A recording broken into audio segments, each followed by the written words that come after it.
Mayong hapon, Negros. Ini ang Digicast Negros X. Ang nagapanguna nga napulo ka mga balita sa Negros ang amo ni gadulong sa inyo.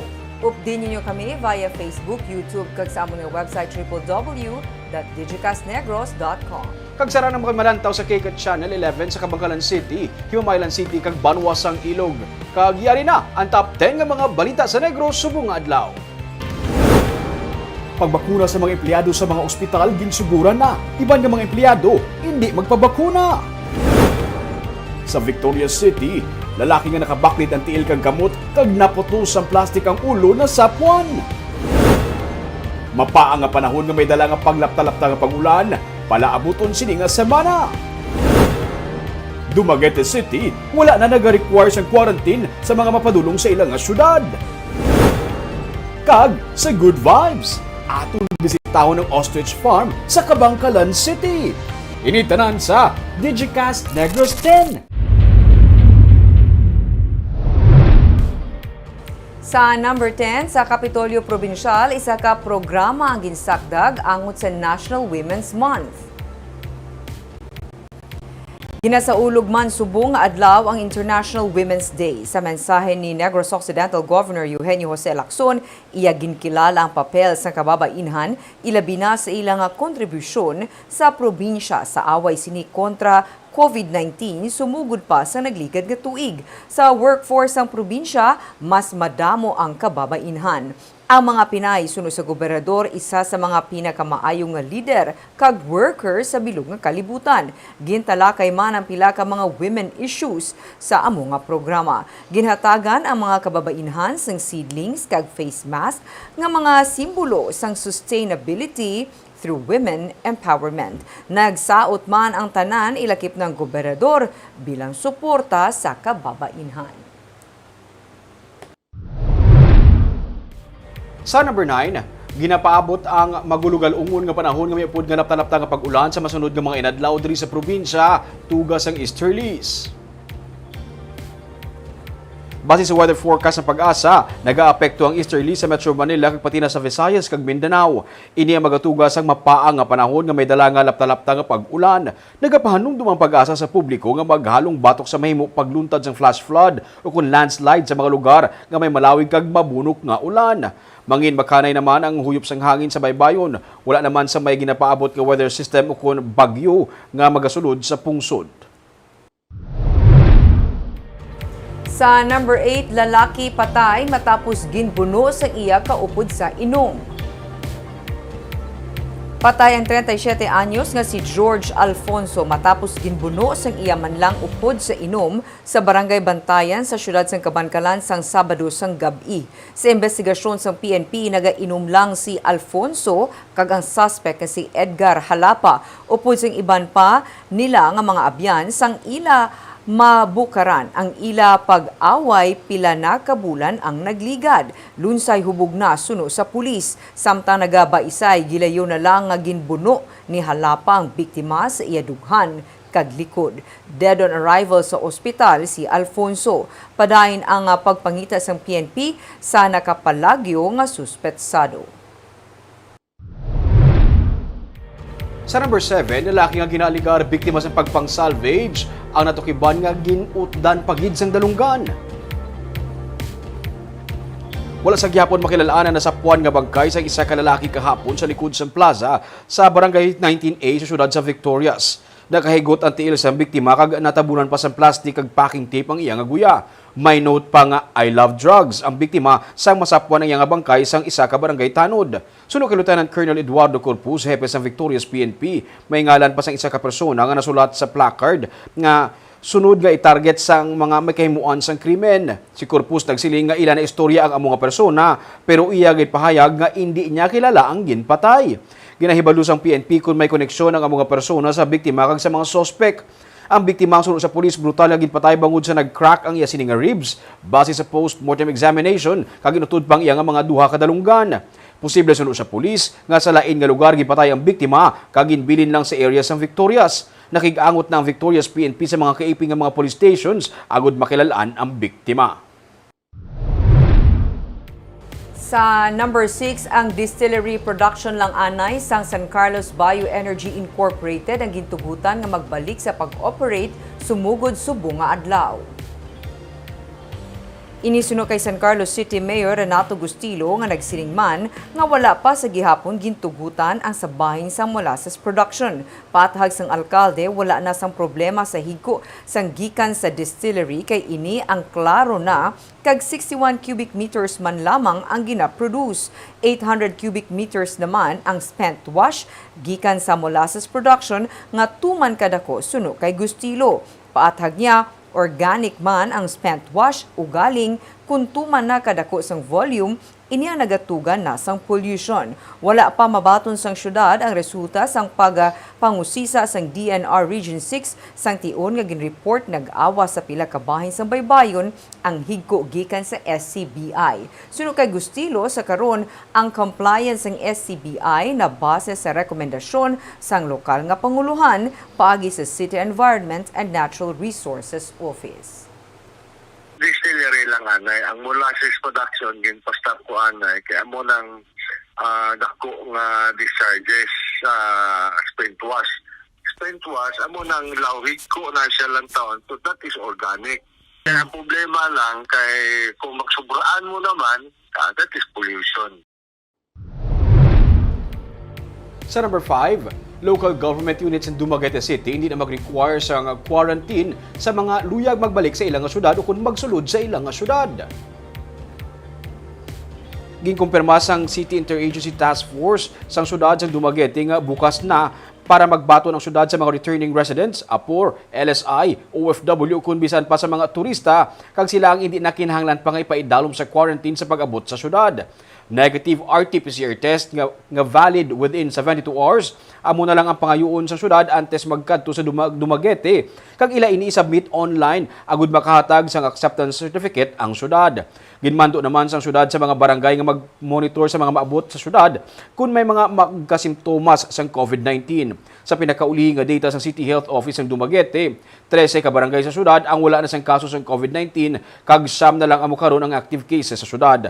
Samtang sa Bugos naman nga Negros Oriental, may 43 man kabago nga mga recoveries nga na-record ang probinsya kag 20 kabago nga mga kaso sang COVID-19. Ang Negros Occidental, may 9 naman ka mga bago nga kaso sang COVID-19 kag 3 naman ang sa syudad sa Bacolod. Sa number 4, may pagsaka karon sa active COVID-19 cases ang Negros Occidental. As of March 17, 116 ang active COVID-19 cases ang probinsya, 70 naman ang sa Bacolod. Suno kay Provincial Health Officer Dr. Ernel Tumimbang, ang Negros Occidental apektado man sa pagsaka sang kaso sang COVID-19 sa Metro Manila kag kaiping nga lugar kasubong sang Cebu. Ang mga bag-o nga kaso sang COVID-19, mga stranded individual kag wala na sang problema sa local transmission suno kay Tumimbang. Ginkumpirmar naman ni Negros Occidental Governor Eugenio Jose Lacson ang pagsaka sang kaso. Iya ginsiling nga sadto nagpanaog na ini sa 60 ka active COVID-19 cases. Nagapanindugan si Lacson nga dapat padayon nga ipatuman ang pag-swab sa mga nagaabot sa airport kag puerto. Kung ipatuman gid ang Resolution 101 sang National Interagency Task Force, suno sa kay Lacson, mapuwersa siya nga maglakip sa executive order ang paghinyo sang negative RT-PCR test sa mga mag-aabot sa probinsya. Sa Resolution 101 o kunang Uniform Travel Protocol, hindi na kinahanglan ng RT-PCR test, magluwas na lamang kung ini ang hinyuon sang LGU nga ginapadulungan. As per record naton diri, we are affected by the increase of COVID sa Manila. We have now LSI nga nakita ta on entry sa aton nga airports coming from Manila and from the different LGUs nga positive sa aton RT-PCR. IATF will insist on 101, then I can pass a executive order requiring negative RT-PCR result prior to travel, at least 72 hours. After may observe to figure sa DOH on LSI arrivals ng Pacific? Yes, I can confirm that, no? Sa number 3, nag-request si Negros Occidental Governor Eugenio Jose Lacson sa national government pinaagi sa talatapan ni Senador Bongo sang AstraZeneca vaccines para sa frontliners sang Negros Occidental.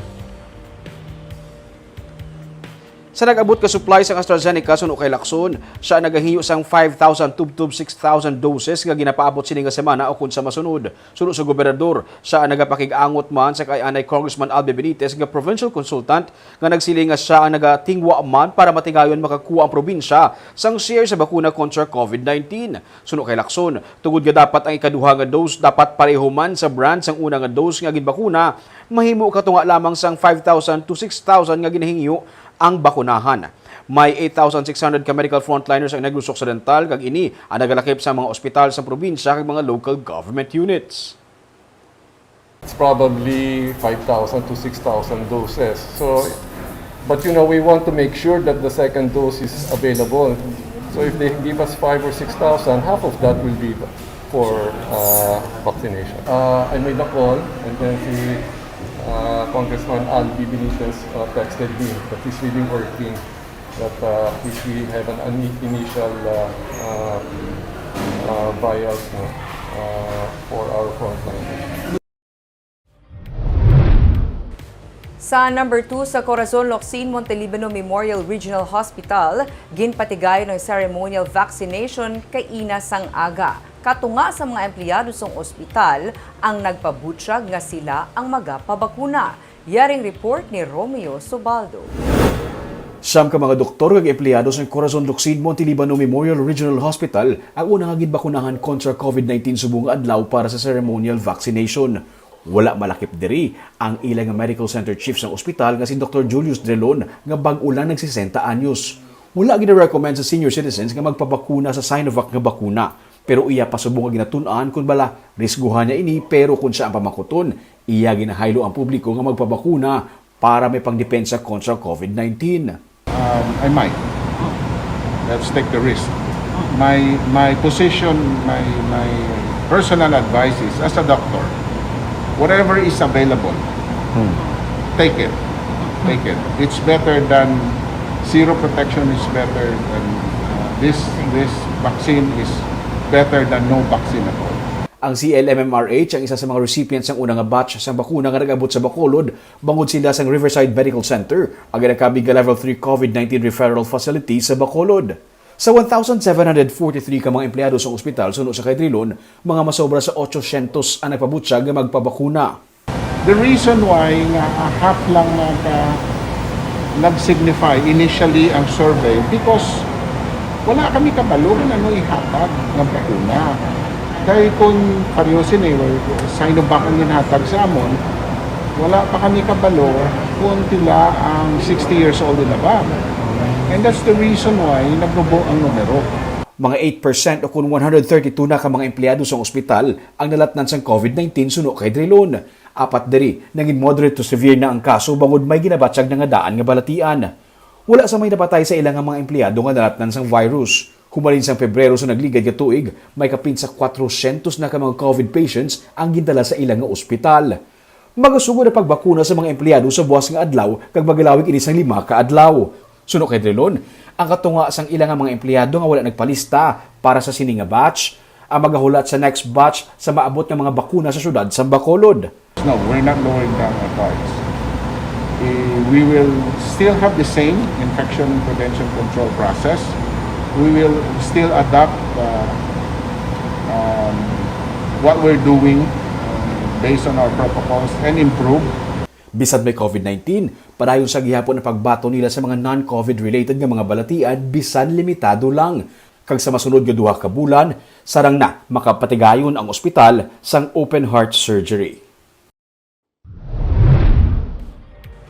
Kag sa numero 1 sa mga balita subong adlaw, Riverside Medical Center ay nagsugod na sa pagpangbakuna sa ilang mga health workers. Pero ang pila ka mga empleyado nga damlag pa nagpabutyag nga luyag magpabakuna ang nag-isol sa may baluan nga Sinovac ang brand sa bakuna nga nag-abot gikan sa Department of Health. Ma-report si Marty Go. 7 ka mga medical personnel sa Riverside Medical Center ang ginbakunahan sang Sinovac COVID-19 vaccine sa ginpatigayon nga ceremonial vaccination kay inasang aga. 1,493 ka mga dose ang allocation sang Department of Health para sa RMC. Suno sa Acting Assistant Medical Director sang ospital nga si Dr. Jose Pepito Malapitan nga isa man sa ginbakunahan, may 900 ka mga health personnel ang damlag pa nagparehistro para magpabakuna. Pero sang mahibaluan nga Sinovac ang brand sang bakuna, madamo ang nag-isol. Sa mga nagparehistro, 108 dire ang mga doktor sang ospital. Ang first namon nga survey, ang nag-agree was around 900. But then pero the 900 survey, that was supposed to be tani Astra, kaya mo man ang kinkuhan sang City or Moderna, if ever. From 900 na naog na sa mga 500-600, kinabalaan nila nga Sinovac. Ginsugura na sang RMC ang pagbakuna sang ilang mga personnel, gani nagalaom sila nga madamo pagid ang mahaylo nila nga personnel sa ospital nga magpabakuna. Isa sa mga nagtambong sa ceremonial vaccination, amo ang Corporate Finance Officer sang RMC nga si Maria Socorro Victoria de Leon. Tuman ang iya pagpasalamat nga mayara na sang bakuna kontra COVID-19, ilabi na nga napatay ang iya 29 anyos nga anak sang nagligad nga tuig bangod sang virus. I am very positive about it. In fact, I campaign for it because I want everybody to get protected. Unfortunately, for now, I cannot have mine because I'm a cancer survivor and I'm a senior citizen. So I cannot qualify for this vaccine. But I will have myself vaccinated. Ginpahayag naman ni Dr. Chris Sorongon sang Bacolod Emergency Operations Center nga ila ginarespeto ang nangin desisyon sang iban nga mga health workers sa pagpamalibad sa pagpabakuna sang Sinovac. Pero iyaliwat nga ginapasalig ang publiko nga wala sang dapat ikahangawa nga side effect. Kahapon, may 24 man ka mga healthcare workers ang ginbakunahan sa Bacolod City Government Center. Normal lang nga reaction, no? Kaya at the end of the day, gusto man sa atong healthcare workers ang ilang utmost safety. But based on our experience, no, sa una natong nabakunahan nga anong mga doktor, kag isa ka nurse, kag sa aton nga 24 nga na-roll out sa Domingo, tanan isla mga healthcare workers, ni isa sa ila, wala rin may nagka-adverse reaction, wala rin may nagka-adverse effect. No, isa ina. Ikaduwa, ang ambal man sa ato mga eksperto, the best vaccine is what is readily available in your city or in your territory, and we now have Sinovac. Ang mga sobra nga bakuna gikan sa RMC kag Corazon Locsin Montelibano Memorial Regional Hospital ang ihatag sang Bacolod EOC sa iban nga mga level 1 kag level 2 hospital sa Bacolod City nga may mga health personnel nga luyag magpabakuna sang Sinovac. Martigo para sa Digicast Negros. Sa Good Vibes sa Cabancalan City, may isa ka ostrich farm nga ginabisita sa mga turista. Kag ini ang ginkadtuan ni Romeo Subaldo. Yaring report. Diri sa may barangay Inapoy sa Cabancalan City, makitaan ang Inapoy Ostrich Poultry Farm. Pagsunod mo sa lugar, may mga Instagrammable spots sila para sa picture taking. May mga peacock, mga pabo, kag mga dirasa nga mga manok kag rabbit. Main attraction sa mga local tourist ang mga ostrich nga makitaan diri. 100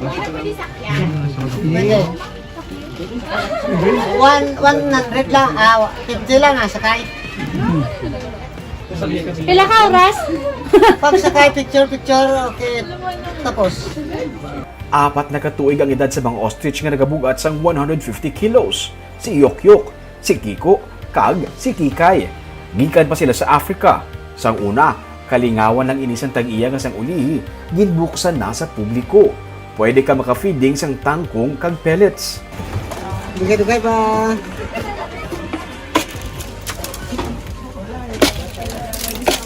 Kaya bisa magkaon mo, nasaan bisa magkaon niya? Siguro.